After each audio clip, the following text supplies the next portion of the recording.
80-র দশকে আমি শিলিগুড়িতে বিধানসভার ভোট করিয়েছি আইপিএস অফিসার হিসাবে। 90-র দশকে কলকাতা কর্পোরেশনে ভোট করেছি।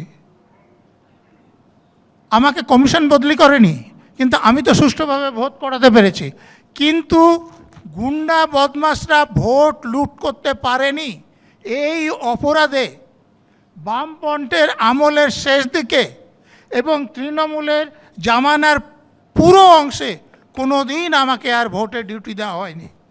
বাইরে থেকে ভোট লোক নিয়ে আসা হচ্ছে, কিন্তু আমাকে ভোটের ডিউটি দেওয়া হচ্ছে না, কারণ তাহলে শাসক দলের গুন্ডা বদমাশরা ভোট লুট করতে পারবে না।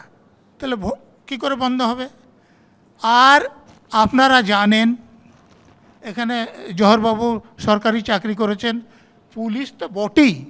কোনো সরকারি কর্মচারীর কোনো রাজনৈতিক দলের পক্ষে কাজ করা বা কথা বলা, বিরুদ্ধে বলাও অধিকার নাই, বললে তার চাকরি থাকে না।